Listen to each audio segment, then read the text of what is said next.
Guys जैसे मुझे इसको ट्रांसलेट करना है, चलो झगड़े को खत्म करते हैं, तो आप इसे ऐसे ट्रांसलेट करोगे लेट्स सेटल द मैटर। लेकिन आप इसे ऐसे भी बोल सकते हो लेट्स बरी द हैचेट। दोनों को बोलने का सेंस सेम है। तुरंत मेरी बात सुनो, लिसन टू मी इमीडिएटली। लेकिन आप इसे ऐसे भी बोल सकते हो listen to me at the drop of a hat. ये कहकर तुमने अपने लिए मुसीबत को बुला लिया। You asked for trouble by saying this. लेकिन आप इसे ऐसे भी बोल सकते हो you dug your own grave by saying this. मतलब ये कहकर तुमने अपने लिए गड्ढा खोद लिया या फिर अपने लिए मुसीबत को बुला लिया। तो यस गाइस, आज के इस वीडियो में आप इसी तरह के बहुत सारे फ्रेजेस, कुछ इडियम्स और कुछ फ्रेजल वर्ब सीखने वाले हैं, जिन्हें यूज करके आप अपने सिंपल से सेंटेंसेस को एडवांस तरीके से बोल पाओगे। तो चलिएगा इस वीडियो को स्टार्ट करते हैं। तो पहले मैं बात करूंगा I know this is difficult work to do for all, we all are in the same boat. यहाँ पर एक इडियम है be in the same boat. इसका मतलब होता है एक ही स्थिति में होना। मतलब जैसे कोई पर्सन है वो किसी सिचुएशन को फेस कर रहा है, किसी स्थिति को फेस कर रहा है, तो सेम सिचुएशन आपका भी फेस करना, मतलब उसी स्थिति में आपका भी होना। तो यहाँ पर यही बोला जा रहा है मैं जानता हूँ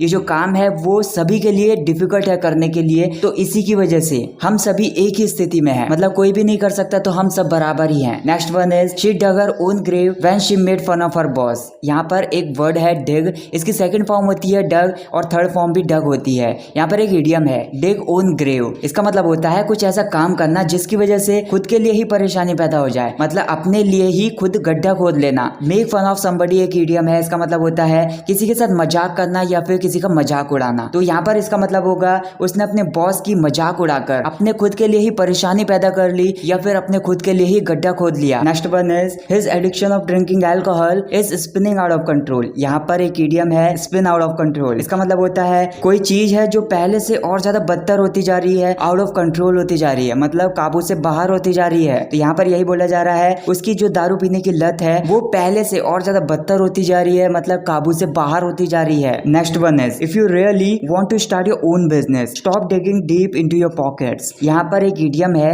डिग डीप इनटू योर पॉकेट्स। इसका मतलब होता है मतलब खुलकर रुपये लुटाना, मतलब खुलकर रुपये खर्च करना बिना किसी परवाह के। तो यहाँ पर यही बोला जा रहा है अगर तुम सच में अपना खुद का बिजनेस शुरू करना चाहते हो तो खुलकर खर्चा करना बंद कर दो। Next one is driver was drunk and hit a girl as she was crossing the road, she was just in the wrong place at the wrong time. यहाँ पर एक इडियम है be in the wrong place at the wrong time. इसको हम इस sense में use कर सकते हैं, मतलब एक ऐसी बुरी स्थिति में फंस जाना जहां पर आपकी कोई भी गलती नहीं है। तो यहाँ पर यही बोला जा रहा है जो ड्राइवर था वो पिए हुए था, तो वो एक लड़की को टक्कर मारकर चला गया, तो वो लड़की एक ऐसी बुरी स्थिति में फंस गई जहां पर उस लड़की की कोई भी गलती नहीं है। Next one is eat your food to your heart's content. To your heart's content एक फ्रेज होती है, इसका मतलब होता है अगर आप कुछ काम करते हो टू योर हार्ट्स कंटेंट, इसका मतलब यह है कि आपको उससे पूरी तरह से संतुष्टि मिल जाती है या फिर उसे करते हुए आप बहुत ज्यादा आनंद फील करते हो। तो यहाँ पर ये बोला जा रहा है eat food to your heart's content, मतलब जी भर के खाना खाओ या फिर तब तक खाना खाओ जब तक आपको पूरी तरह से संतुष्टि नहीं मिल जाती। Next one is if I were in your shoes I would quit that job. यहाँ पर एक इडियम है बी इन समवन शूज। इसका मतलब होता है एक ऐसी परेशानी की स्थिति में होना जिसमें दूसरा पर्सन भी है। यहाँ पर इसका मतलब होगा जिस स्थिति में तुम हो, अगर मैं तुम्हारी स्थिति में होता या फिर मैं तुम्हारी परेशानी भरी स्थिति में होता तो मैं नौकरी को छोड़ देता। Next one is it's a matter of great Glee that you have got married. यहाँ पर एक फ्रेज है it's a matter of great Glee. इसका मतलब होता है ये तो बड़ी खुशी की बात है। तो इसका मतलब ये होगा कि तुम शादी कर चुके हो या फिर तुमने शादी कर ली है, ये तो बहुत खुशी की बात है। इसी के अपोजिट एक फ्रेज है, उसको देख लेते हैं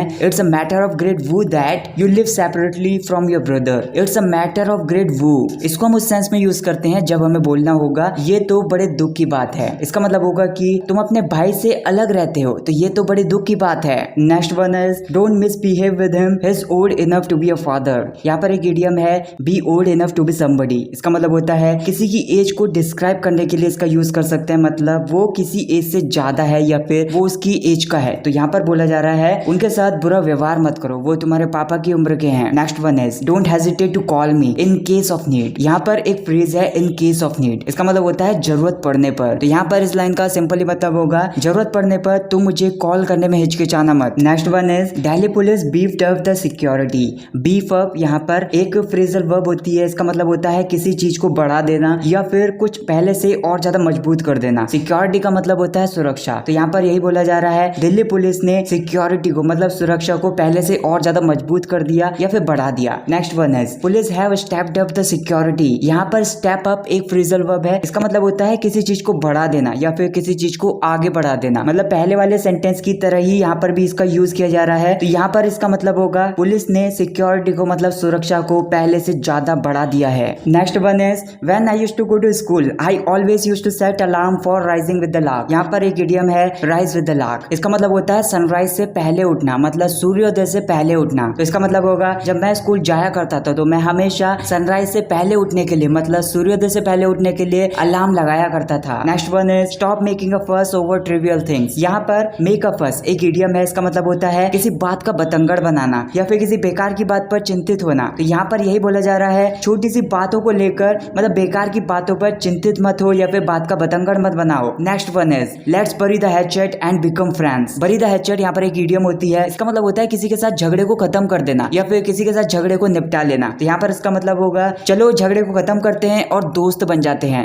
next one is don't be angry with her, just try to put yourself in her shoes, don't you know how she feels. यहाँ पर put yourself in someone shoes एक इडियम होती है। इसका मतलब होता है अपने आप को दूसरों की स्थिति में रखना, मतलब जैसा दूसरा पर्सन फील कर रहा है सेम वैसा ही फील करना। तो यहाँ पर इसका मतलब होगा उस पर गुस्सा मत हो, उसकी स्थिति को समझने की कोशिश करो या फिर उसकी फीलिंग्स को समझने की कोशिश करो। क्या तुम नहीं जानते कि वो कैसा महसूस करती है। Next one is let's leave for Nainital eight the drop of a hat. यहाँ पर एक फ्रेज है eight the drop of a hat. इसका मतलब होता है तुरंत या फिर एकदम, मतलब बिना समय गवाए। तो यहाँ पर इसका मतलब होगा चलो बिना समय गवाए नैनीताल के लिए निकलते हैं। So that's it guys for this video. Guys अगर आपने ये वीडियो यहाँ तक देख ली है तो मैं चाहता हूँ कि आप कमेंट्स में 202 टाइप करके मुझे कमेंट करके बताइए। इससे मुझे पता चल जाएगा कि आपने वीडियो को लास्ट तक देखा है। और आज के इस वीडियो में आपको क्या नया सीखने के लिए मिला उस पर एक सेंटेंस बनाकर अपना खुद का मुझे कमेंट करके बताइए। इससे आपकी प्रैक्टिस भी हो जाएगी और मुझे भी अच्छा लगेगा। So till then take care, have a great day.